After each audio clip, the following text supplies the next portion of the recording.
Servo kamde magenrem go mingma den morongkup serong lodola ren nen yusong sanahan sedong kat benen latho bani sedong satek peni agos adong bril adon thoshu ren yusong nen sedong are gobo puyong leleng sedong are rem thio nong agos adong bril lemnon bekembiong zamiliu are lavung betugum melat setala Ago anyit mat ka o tu sopot besigim serong mulat pa.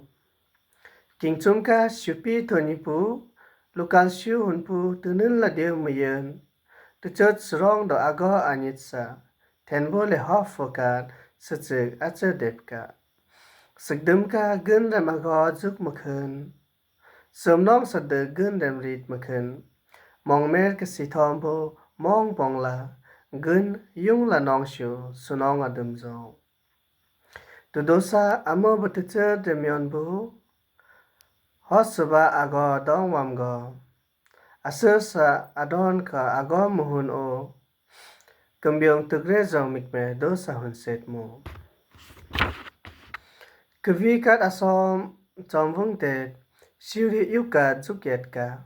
Fat are ka mo o mat ka shu. Bamtet Lenchuri bu thiang yet ka. Agos aram re tu donong da thop shu. Nyolung asir lom na ho. Sitha la ago hun mukun mo. Dokchi mo.